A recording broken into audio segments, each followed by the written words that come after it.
If you are struggling to stay organized, to find information in your business, to answer all your team members' questions, to seamlessly and joyfully delegate work, I encourage you to check out the Done For You Free Time Operations Dashboard.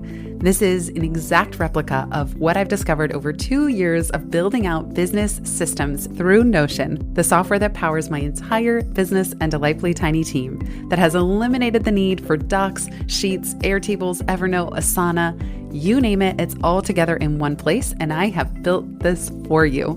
So it is time to stop Frankenstringing your software and services together and move over to the Done For You Free Time Operations Dashboard. You can learn more at itsfreetime.com/dashboard. And as a special thank you for being here, podcast listeners get 10% off. Enter promo code podcast at checkout. That's itsfreetime.com/dashboard. Enter promo code podcast at checkout.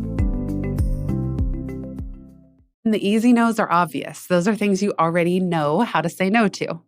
It's the hard no's, the tricky no's, the ones that will only increase the more success you experience and the more visible you are.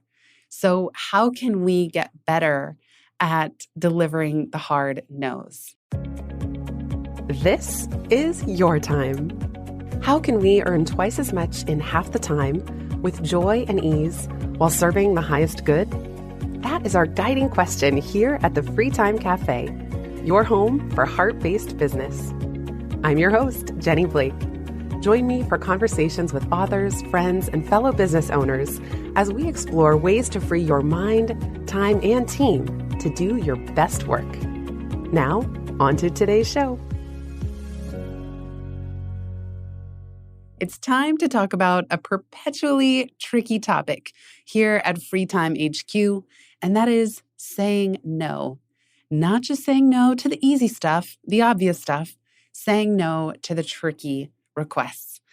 The ones that have a big should attached, or that pull on your heartstrings, where you would really love to say yes, all things being equal, to this request or this person, but you just, if you're being truly honest with yourself, do not have the capacity. You've heard a common theme across the Pivot podcast and even here on Free Time, where I'll talk to people who have achieved a lot of success and a lot of visibility with their book or their podcast or their platform, whatever it is that they're creating. What I find so interesting about reaching those levels in career or any kind of visibility or recognition is that this tricky topic of saying no only gets harder. It only becomes more challenging as you become more successful. So it's not like there's this inverse relationship that, oh, as you become more successful, you have somehow figured this out. No, it's just you go to the next higher and higher and higher levels of needing to have discernment, needing to protect your time and energy, and often needing to say no to really great things and really great people, just because there is such a sheer quantity coming at you. I find this to be particularly vexing because I've shared so many times, I'm a people pleaser. I have a big heart. I want to do well by others. I often want to say yes. And especially, it's been hard for me to develop that muscle of checking in with myself. What do I really want and need if I weren't feeling swayed by someone else's needs? And so when I'm around other people, I tend to be monitoring the room. What does everybody else need?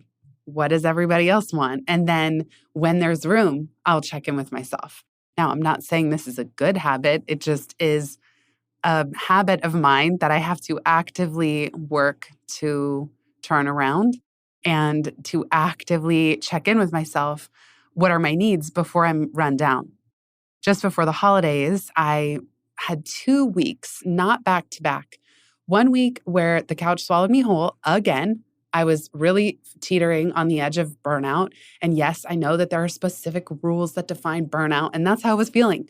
I was feeling completely maxed, resentful at everything. And I know because I get to the point where I feel that I'm drowning in communication. Like I just can't keep up with the level of communication going on in my life. And that can include phone calls, text messages, emails, messages in any other inbox. And I have such small capacity. And then sometimes I feel so overwhelmed by just managing communication in and of itself. And you know this because you hear me talk about it a lot on the show. And so there was one week where I was just swallowed whole by the couch, couldn't move, couldn't do anything, didn't want to do anything. And then there was another week where I had a cold and it just really knocked me out. I felt horrible, couldn't get out of bed, that whole thing. All those cold symptoms.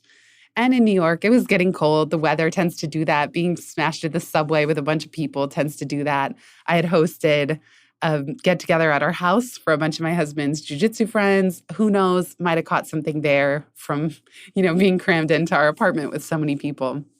This is a long way of me getting to the point of telling you that when I finally started to get my energy back after these two things happened in relatively short order, and I was getting ready for the holidays, my no filter, the dial just turned way up because I was sick of it. I was tired of feeling tired. And I just knew that when I get to that point, that things like that happen and my body starts to just demand, you better get better at this. You better get better at saying no. This episode is called The Hard No because it was a conversation I was having with a few friends that there's kind of a double meaning. The hard no is a very clear no in the sense that it's a hard no. You're not budging. It is what it is. It's clear. And then the other meaning is that it's hard to say no. Sometimes we have to deliver the hard no. And I always try to deliver it with grace. And I try to come back to whatever my truth is of the moment. I've struggled to do this so much that in the past with other friends, we had notes on saying no, and we collaborated in a big Notion document back and forth with quotes and ways that other people think about this and opportunities and how do we be graceful and grateful while still honoring our own needs? And how do we not have compare and despair when looking at what other people are able to do and say yes to compared to what we feel our capacity is? So building on the previous solo episode, 152, I want to encourage you in the spirit of doing less to practice building your hard no muscles. Again, the easy no's are obvious. Those are things you already know how to say no to.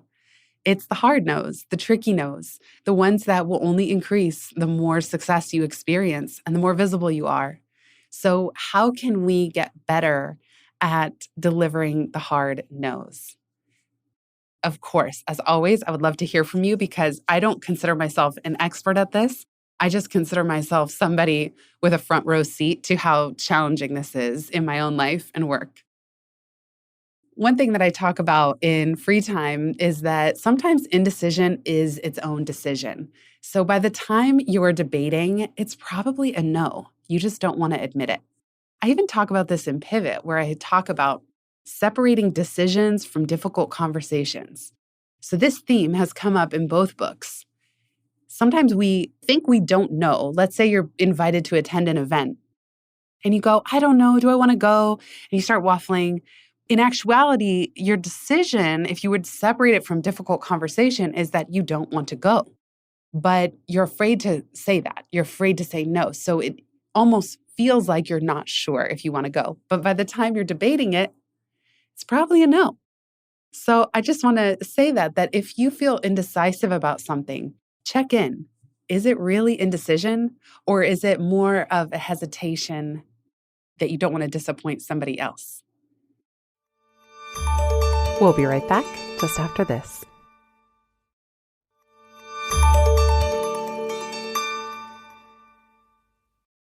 Here are a few do's and don'ts or rules of thumb that I've developed for myself, and I hope you find some of them helpful for you too.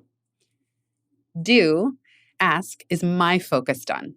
So before you're even debating whether to say yes or no to something, check in. Is your big focus of the quarter, of the month, of the day, of the year, pick whatever time interval, but know what your focus is and ask, is it done? So sometimes I'll think to myself, my rubric for this is if someone wants to, quote, have a call with me and I'm not initiating it, I'm not like jumping out of I never jump out of my chair to get on the phone, really.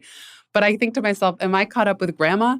And sometimes that's my focus in terms of communication. If I'm not caught up with my immediate family they all live across the country from me, then I don't feel right having calls sometimes beyond that, beyond a really close inner circle.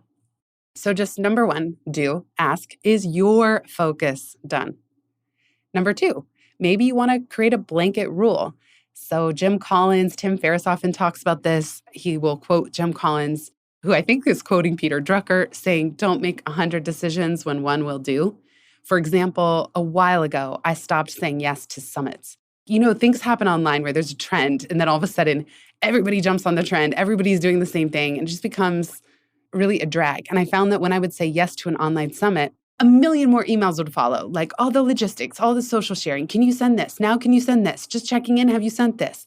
Now we need this prep work for your interview. Now, after the interview, we want you to promote the bundle.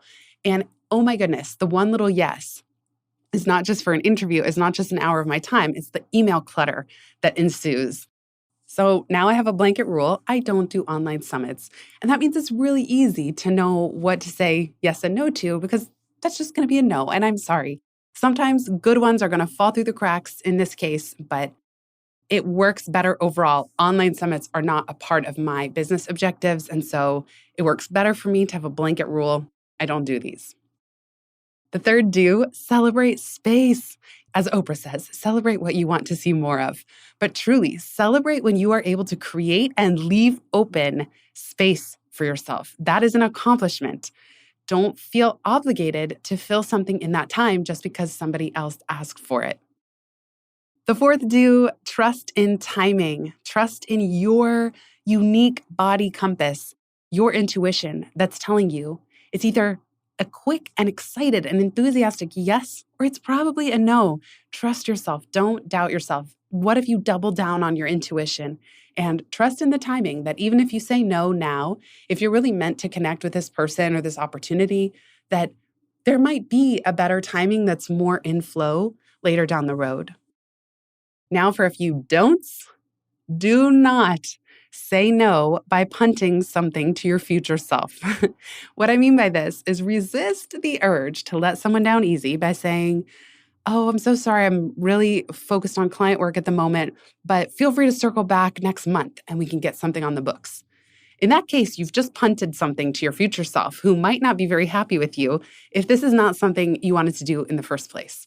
So try not to say no by hedging too much and just punting it into the future when you inevitably may still not feel like doing that thing. And again, this is no offense to anyone making a request. It's just that if the quantity is 10x what you have capacity for, you're going to have to say no. The second don't spend too many cycles thinking about your decision. By the time you're spinning, you're already allocating so much precious time and energy and attention just to thinking about it and what you should do and what you should say. Try to notice if you feel yourself kind of spinning out, it's probably a no. And that means that you just need to craft your graceful no, your graceful, grateful message. Be clear, but don't spend any more time thinking about it because, again, you didn't necessarily ask for the request. So you shouldn't need to spend too much time and energy weighing the request either, because again, it's not scalable. Especially the more successful you become, the more and more of those are going to get lobbed over in your direction. Another no, don't beat yourself up. Don't be hard on yourself. If you're not actively working out, getting enough sleep, catching up with your loved ones, your family, you are probably going to need to say no to a lot of things and a lot of people. And again, it just has no bearing on what you think of anybody making the request. It's about your sanity and sustainability. So don't beat yourself up.